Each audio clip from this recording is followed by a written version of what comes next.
I've reverse engineered the worst crime in human history, but it depends on your tolerance about what I'm about to tell you.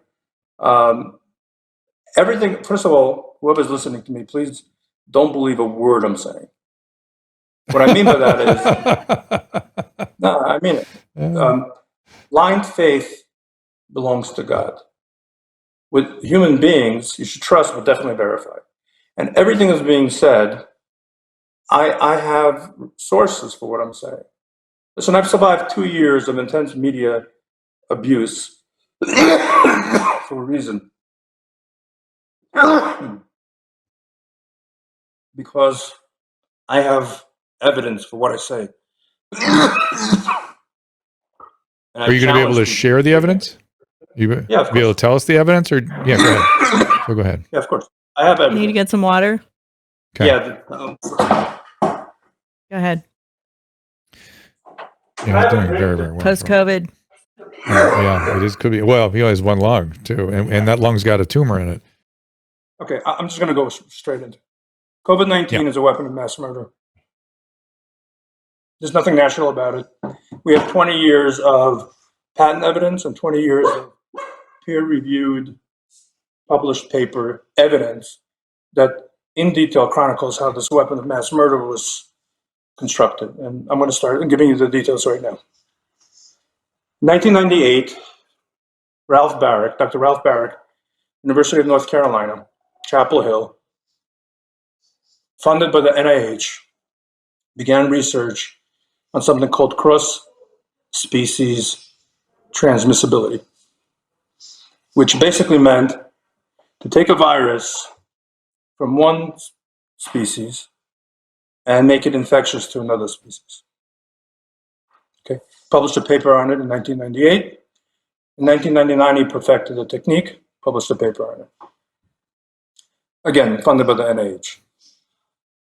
In 2002, Dr. Ralph Barrick got a patent, United States patent, which was his research was funded by the NIH, which described how to take a coronavirus and modify its lethality to human lung tissue. I have the patent. Then there was a lull, because gain-of-function research, which is a cynical term, you know what gain-of-function research sounds like. Someone had a stroke, they couldn't walk. Yeah. They did physical therapy, they regained their function to walk, gain-of-function. In reality, what gain-of-function research here means is to take a benign animal virus and make it infectious to human beings and destructive to human lung tissue and cause blood clots. And that research was made illegal, and so it was outsourced to China. In 2015, Dr. Ralph Barrick and Dr. Zheng Li in Wuhan published a paper funded by the NIH. I don't know if you see a pattern here,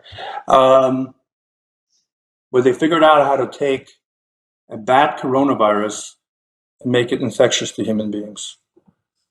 I have that paper. So the bomb was completed. The 2 steps of the bomb.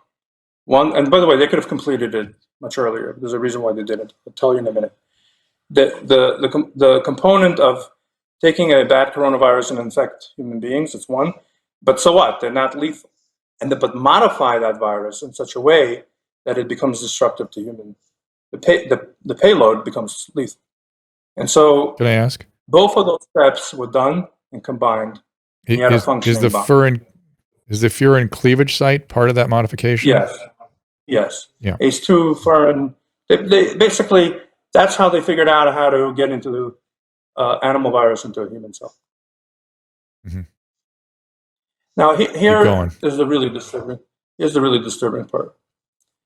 In March of 2020, when I basically was in the epicenter of the largest COVID outbreak in America with no treatment, I saw a video, MedCram episode 34, Dr. Schultz.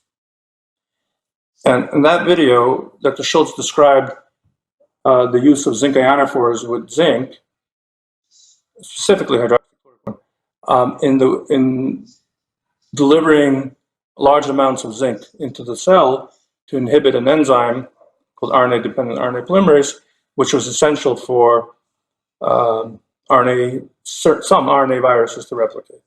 In other words, zinc stopped the virus from spreading. But zinc could not get into the cell, so it needed another compound to facilitate its entry into the cell. So it's like a gun and a bullet. Zinc is the bullet, and in this case, hydroxychloroquine was the gun that delivered the bullet. Now, that paper was published in 2010. The one thing I didn't realize until 3 months ago, that it was offered by Dr. Ralph Barrick. Same guy. Yeah, I have this. I'm going to give it to you. You can't deny it. This is. I wouldn't go on national program and just say this. And so, just to process what I just said, the same. By the way, funded by the NIH. The same funding and the same person was involved in every stage of development of this weapon of mass murder, and also developed an antidote to diffuse this, which when doctors like myself stumbled across that information, in a very organized and choreographed fashion, that information was suppressed, marginalized, vilified. Any doctor who dared to speak about its use was deplatformed. So it was, and the media was all in a very unified fashion doing the same thing. So, and why? This information was paid for and the research was paid by the American taxpayer, published in 2010. It belonged to us. It's not like they didn't know. Okay, so that's the first phase of my research. Where is that the researcher? Where is he? Is he around now? Why didn't he speak up during all this? That's a good question. No one's there to talk to him. His name is Dr. Ralph Barrick. He is at the University of North Carolina at Chapel Hill. He's a brilliant guy. I wish he would go on the media in the last 2 years and talk about his research. Well, or at least just, get his position, his opinion on the papers, or does he have some other publications that he'd like us to look at, or whatever? Where's he at with this? Of course, we have to hear from him. Quiet. Yeah. I'm inviting him. Of course, I want to hear from him. All right. Then, look, I got red-pilled when Cuomo, March 27th, 2020, issued an executive order blocking pharmacies in New York from dispensing hydroxychloroquine. Now, that wasn't a direct attack on me and my practice. Why? Because I was the only one doing it. And so, just imagine, from my perspective, I'm in the middle of an inferno of disease. With God's grace, I figured out something, but by the way, which has now been validated to reduce hospitalization and death with multiple peer-reviewed studies by 85%. Meaning, if you risk stratify patients, pick out the high-risk patients, you treat them early with an antiviral, anti-inflammatory approach, you virtually eliminate the need for hospitalization. And it's not me saying it. By the way, it doesn't have to be hydroxychloroquine. It could be ivermectin, it could be EGCG, quercetin, steroids, blood thinners, monoclonal antibodies, Luvox, colchicine.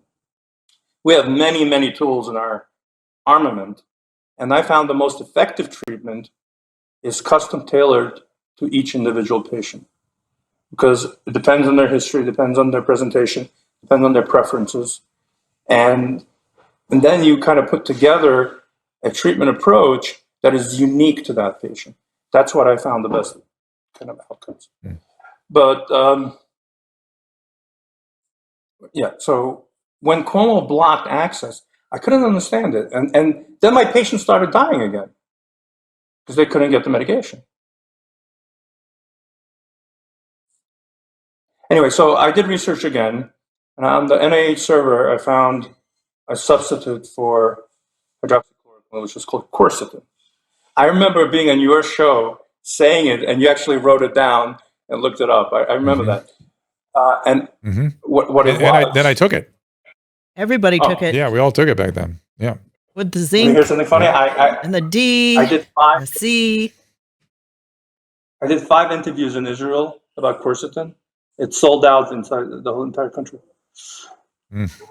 Anyway, so what quercetin was it's a bioflavonoid or a plant derivative. It's found in onions and apple peels, but more importantly, it was over the counter. So I remember, I'm getting goosebumps. I remember like leaning back and saying, I just found the cure to tyranny. Because there are 2 reasons why people died from COVID. One was delaying treatment, and 2 was governmental tyranny by blocking access to life-saving information, life-saving medication. And so I kind of agree with it. I'm wondering what happened to our profession. It was such a weird moment where we're accustomed to doing the best we can for our patients, given whatever is available to us at the moment, doing the least harm, right? Do no harm, I'll tell you and what, try to come up with some improvisation. But it was so weird that academic medicine, our peers froze in place and were unwilling to do anything. It was a very weird moment. What do you think that was? well, it's very simple. In the last 20 years, the solo practitioner or smaller group practices were all acquired by larger institutions. Doctors lost Yeah, their that's what I autonomy. thought too. Yeah, that's what I thought. And So literally we went from decentralization to centralization. That's sort of how I think of it. It used to be And then- decentralized to the best possibly trained individual practitioner and an informed, motivated patient. And now we've taken all the decision making, moved it back up to the bureaucracy. And people are afraid to do anything outside of the, quote, clinical pathways. And the pathways are set by bureaucrats or people higher up. And if doctors deviated from them, they were fired or sanctioned or I think that's right. vilified. I think that's right. But I didn't know that was happening until this outbreak, and I was stunned to see the behavior change. It was like, what, I've never practiced in a time when people looked at patients and said, go home, come back when you're sick. That's just the craziest thing in the world to me, that they would say, sorry, there's things we could do, but we're not allowed to. Just go home. Go home, and when when your PO2 drops below 80, let us know, which was already too late. It's tragic. There's so much unnecessary death that we witnessed. The CDC states that COVID-19 vaccines are safe, effective, and reduce the risks of COVID-19. Always consult with your personal physician before making any decision about your health.